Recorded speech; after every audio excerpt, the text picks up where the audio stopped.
Now, we've talked about the chords at the beginning with both hands, and now I'd like to teach you phrase 1 of part B with the right hand only. Here is our beginning position. We're going to be playing an F triad. If I don't say F major or F minor, you can assume that I am just talking about major. So I said F triad, and I meant F major triad. Okay, so that's our first couple of notes. But the problem is that our next note is this F up here, and I don't want to be reaching and making a big gap between finger 5 and 4 while the other fingers are closed up. So I'm going to do a finger substitution now. You should have learned how to do this in phrase 3 of part A if you didn't know how already.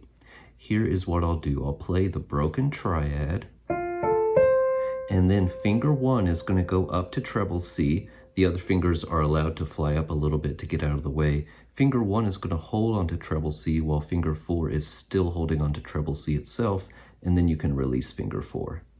So for a split second, the two fingers are holding onto the same key. That's the substitution. The substitution has been completed, and now it's time to get ready to play our next keys. Because I love the feeling of a gap between finger 1 and 2, and I know the next note is F, and I like to emphasize using the strong fingers of fingers 3, 2, and 1, I will be playing these notes like this. It is common in piano pedagogy for classical music to change fingers on repeated notes, to play something like this instead, where the repeated E gets played by two different fingers. I usually just use that in pieces that might have a fast repeated note section. I think that's the first couple of notes of a Czerny etude for children from Opus 599.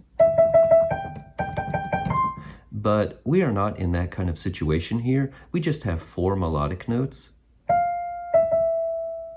and they're not hard to play.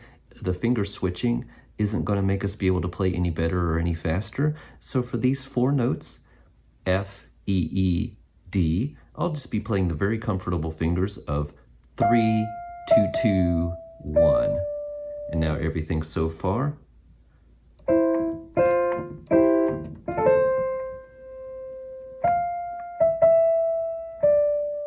The next part of the right-hand phrase, we'll be reaching up to this B flat. Here are going to be the keys. I'll play it for you and just poke out each individual key, and you could maybe turn your eyes away from the phone or the tablet and try to play by ear.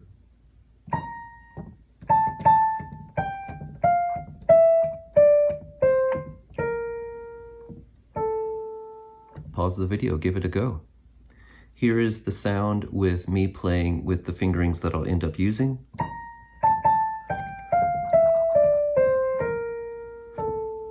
So this is another part, like this tiny little phraselet, where we have a dotted 16th note followed by a 32nd note. And then you play that second note again as a 16th note.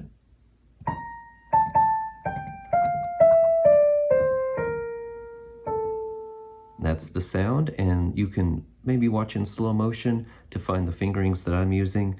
I am going to do the same thing I did before, where I play a finger, then an adjacent finger for the fast note, and then I just play that finger again on the repeated key.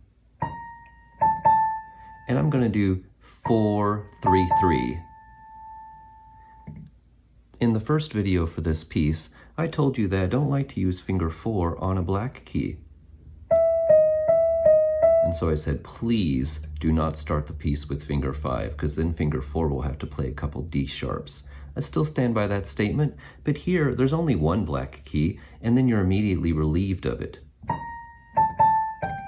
And reaching up with the 4th finger seems like a good interval to go from the D to the B flat. Feels comfortable to do with finger 4 on B flat, and finger 5 on B flat would feel worse. In the past, I did just used to reach up with the strong finger of finger 3, and I would play like this. And I would do a little finger shift on the repeated key. But I've thought about it a little bit more, and now I want to do 4, 3, 3, 2, 1. 3, 2, 1, 2, 1.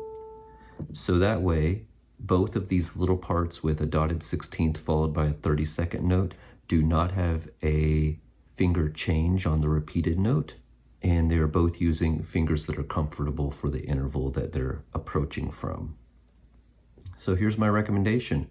4, 3, 3, 2, 1, crossover.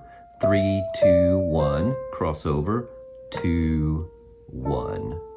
Now the entire phrase, I'll play slowly first, with pauses between the little phraselets that we've learned, and then I'll play more of a regular speed.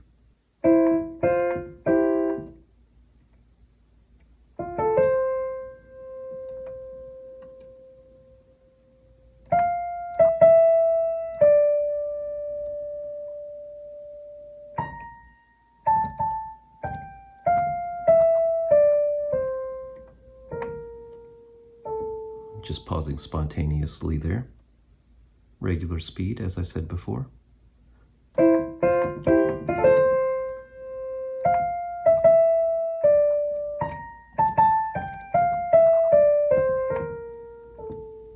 The piece is temporarily in the tonality of F major. That's why there's all these B flats.